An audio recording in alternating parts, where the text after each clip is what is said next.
ወይዘሮ ይፍቱ ወደ እህቷ ወደ ደብረ ዘይት ለመሄድ ለአቶ አለም ስታስፈቅደው አቶ አለም የት መሄድ እንደሌለባት ከቤት እንደማትወጣ እያስጠነቀቃታል።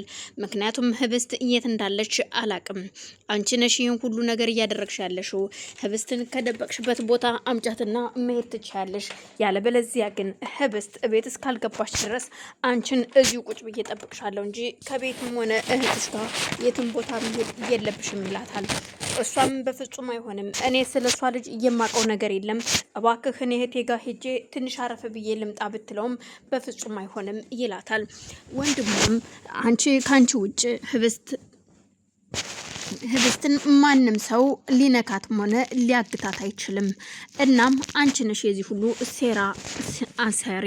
ስለዚህ አሁን ህብስትን የት እንደደበቅሻት ልታመጫት ትችያለሽ ወይ ሲላት፣ አቶ አለም ደግሞ አይ እማታመጫት ከሆነ ይች ልጅ የሆነ ነገር ብትሆን ነግሬሻለሁ፣ ትዳራችን እንደሚፈርስ እወቂ። ከዚህ በኋላ እኔና አንቺ አብረን ላንኖር እንችላለን። እስከዛው ድረስ ግን የህብስት ወደዚህ ቤት መምጣት እስካልተረጋገጠ ድረስ ቤትሽን ቆልፈሽ ቁጭ በይ እዚሁ ይላታል። ያሳገተቻትም እሷ ስለነበረች ግን ደግሞ ለማንም መናገር ስላልፈለገች ሁሉ ነገር ደብቃ ትቀመጣለች። እነሱ ግን ደግሞ ሙሉ በ100% በእርግጠኝነት ወይዘሮ ይፍቱ እንዳሳገተቻትና ልታስገድላት እንደሆነም ይጠረጥራሉ። ሁሉም ቢፈልጉ ማንም ሰው እዚህ ናት የሚላቸው ሰው የለም። እናም የታፈስ ወንድም በድንገት ወደ ሄደበት መንገድ ወደ ተያያዘችበት ቦታ እግሩ ሲያመራ በድንገት ያችን መኪና ያስታውሳታል። ያስታወሳት መኪና ደግሞ እዛ ግቢ ውስጥ ስትገባ እሱም ተከትሎ ሲገባ ህብስት እጆቿ ታስረው አፏ በፕላስተር ታሽጎ እግሮቿም ታስረው ወንበር ላይ ኩርትም ብላ ያገኛታል። ወይኔ የኔ እናት ምንድን ነው እየሆንሽው በማለት ሊፈታት ሲታገል ልጁን በድንገት በቦክስ መቶት ወድቆ ስለነበር ደቂቃዎች ራሱን ስቶ ነበረ። እናም ተሎፍታኝ እባክህን ቅዱስ ተሎፍታኝ እያለችው እያለ ድንገት ልጁ እንደምንም ሞቶ ተማሞቶ ከወደቀበት ይነሳና ይመታዋል። ሲመታው እሱም ራሱን ይስትና ለተወሰነ ሰዓታት ይቀመጣል። ደግሞም ከተነሳ ድንገት የሆነ ነገር ያደርገኛል ብሎ ስለፈራ እጅና እግሩን አስሮ ከህብስት ስር ቁጭ አድርጎት ነበረ። እሷም ግራ ተጋብታ እባክህ እሱን ተወውና እኔን እንደፈለክ ማድረግ ትችላለህ ብትለውም በፍጹም አንቺ ዝም በይ፣ ድምፅሽን መስማት አልፈልግም ይላታል። እናም ለወይዘሮ ይፍቱ ደውሎ አሁን 2 ሆነዋል የያዝኳቸው ሰዎች፣ እሷን ብሎ አንድ የመጣ ቅዱስ የሚባል ልጅ አለ። ስለዚህ ከነሱ ውጭ አንቺ ካንቺ ነሽ እየላክሽብኝ። እናም ከዚህ በኋላ እቺ ልጅ አትግደላትም ብለሽኛል። እየሆነ ያለው ነገር ምን እንደሆነ አላቅም። እናም ብር እንዲገባልኝ እፈልጋለሁ፣ ጭማሪም እፈልጋለሁ ሲላት፣ አትንከርፈፋን ተከርፋፋ፣ ከዚህ በኋላ የምን ገንዘብ ነው የምጨምርልህ ስትለው፣ እሱ ግን ከዚህ በኋላ እንደውም እየባሰ ነገሩን እንደሚያባብስባትና ተጨማሪ ገንዘብም እንደሚያስፈልገው እንዲሁም ደግሞ ፊቴን ተገልጬ ጭምብል አውልቄ አይተውኛል። ስለዚህ ማንነቴ ስለታወቀ ተጨማሪ ገንዘብ እፈልጋለሁ፣ አይካልሽ ግን እያንችን ሚስጥር አወጣዋለሁ ይላታል።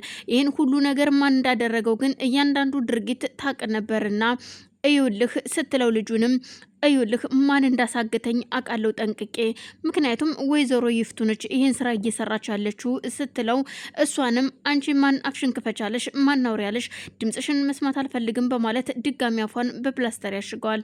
እና አብነት ግራ ተጋብተው ሁሉም ፍለጋ ላይ ሆኗል። አብነትም ሆነ አቶ አለምም ግራ ተጋብቶ ሁሉም ሰው ቢፈልግ ቢጠይቅ በአምላክንም ሆነ አብነትን ቢጠይቃቸውም ግራ ተጋብተው፣ በአምላክ ግን ከሚስት ውጪ ይህን ድርጊት ማንም ሰው ሊያደርገው አይችልም። እናም እየሆነ ያለው ሚስትን እንድታናግራት ብቻ ነው የምነግርህ፣ ሌላ ሰው ማንም ይሄ ነገር ሊያደርገው አይችልም እያልኩህ ነው ይለዋል። በስከ መጨረሻ ላይ ለታፈስ ምናልባት እዛ ከእናንተ ሀገር ያለው ልጅ አግቷት የነበረው አዲስ አበባ መጥቶ ምናልባት እሷ አሳግቷት ይሆን ወይ የሚል ጥያቄ ታቀርብለት፣ እስኪ ቆይ የት እንዳለ ደውዬ ልጠይቅ በማለት እሷም ወደ ክፍለ ሀገር ደውላ የድሮ ያገታት ልጅ የት እንዳለና የት አካባቢ እንደሆነ ስትጠይቅ ማንም ሰው አየው እያላት የለም፣ እዚህ ቦታ ነው ያላትም የለም። ከዛን ጊዜ ወዲህ እሱን አይኑን እንዳላዩትና የት አካባቢ እንዳልሆነ የትም እንደሆነ እንደማያውቁ ይነግሯታል። ታፈስም ግራ ተጋብታ ተጨንቃለች። ይች ልጅ ቆይ ምኑን አይሆን በማለት ወንድሟም እዛ ውስጥ እንደገባና አብሯት እንደታሰረ ስትሰማ ግራ ትጋባለች። በስከ መጨረሻም አቶ አለምም ባለቤቱን እየተመላለሰ ቢጠይቃት ሾከክ ብላ ስልክ ስታወራ ያዳምጣታል። ግን ደግሞ ስልክ እያወራች ሲገባ ስልኩን ትዘጋለች። ግራ የተጋባው አለምም አንቺ ውጭ ሌላ ሰው ጋር ማንም ጣት ልቀስር አልችልም፣ ከአንቺ ውጭ ይህን ነገር ማንም ሊያደርገው አይችልም፣ እዩልሽ የትም መሄድ አትችይም ይላታል። በስከ መጨረሻ ወደ ህብስት ጋር ለመሄድ ስትፈልግ ቤተክርስቲያን እንደሚሄድ ሰው ነጥሏን ለብሳ ትወጣለች። እናም ህብስት እየታገተችበት ቦታ ስትሄድ ሁለቱ ነው ታገኛቸዋለች። ቆይን የምለው አጅሪት ስትል ቆይ ግን የዚህን ያክል ምን አድርጌሽ ነው እንደዚህ እያሰቃየሽኝ እያለሹ? አንዴ እቤት በመድኃኒት አንዴ በምን አሁን ደግሞ በገታ ለምንድነው የምታሰቃይኝ? ስትላት አፍሽን ዝጊ፣ አሁን አንድ ሁለት አማራጭ እሰጥሻለሁ፣ አይካልሽ ግን እዚሁ ደፍችሽ ነው የሚሄደው ስትላት እባክሽ የኔ መቤት ህብስት አለሜን አታሰቃያት ታያት የሚል ድምጽ ትሰማለች። አንተ አፍክን ዝጋ፣ ከአንተ ጋር ምንም አይነት ንግግር የለኝም፣ እሷ ታስረዳሃለች። ግን አሁን አንድ ነገር ልንገርሽ፣ እዩልሽ ይፍቱ ነች ያሳገተችኝ ብለሽ የምታወሪ ከሆነ እዩልሽ የምታፈቅሪው ሰው ይሞታል፣ እንደምታፈቅሪው እንደሚያፈቅርሽ ተናግሯል። ስለዚህ ወንድሜን ለዓለም ነግረውና እንዲገደል ይሆናል ማለት ነው።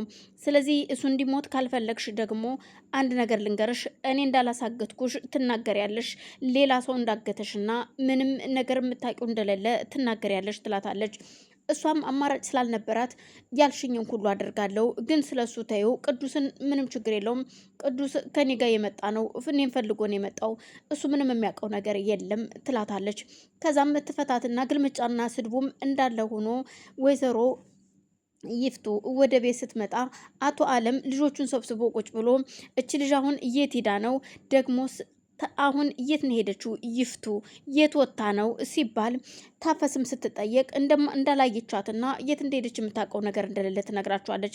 በድንገት በሩ ተከፍቶ ስትገባ ከየት ነው የምትመጪው ባክሽ ሲሏት ከቤተ ክርስቲያን ነዋ፣ እናንተን ደግሞ እያስፈቀድኩ ልሂድ እንደ ቤተ ክርስቲያን ለመሄድ በማለት ስትናገር እሺ ወይዘሮ ይፍቱ ቤተ ክርስቲያን ሄድሽ ልጅቷ ጋር ሄደሽ ነው የመጣሽው በማለት ሲነፋት ቆይ እናንተ ሰዎች ግን እንግዲያውስ እኔን በር ላይ ቁጭ ብላችሁ መጠበቅ ትችላላችሁ፣ እሷ ናት ያገተቻት ብላችሁ አስባችሁ ከሆነ እንደፈለጋችሁ ማድረግ ትችላላችሁ በማለት ሰድባቸው ወደ ውስጥ ትገባለች።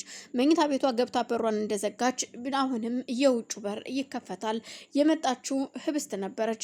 ህብስት ስትመጣ ሲያዩት እጅግ ይደነግጡና ቆይ ከየት ነበርሽ? የት ነው የመጣሽው? ህብስት በማለት ሁሉ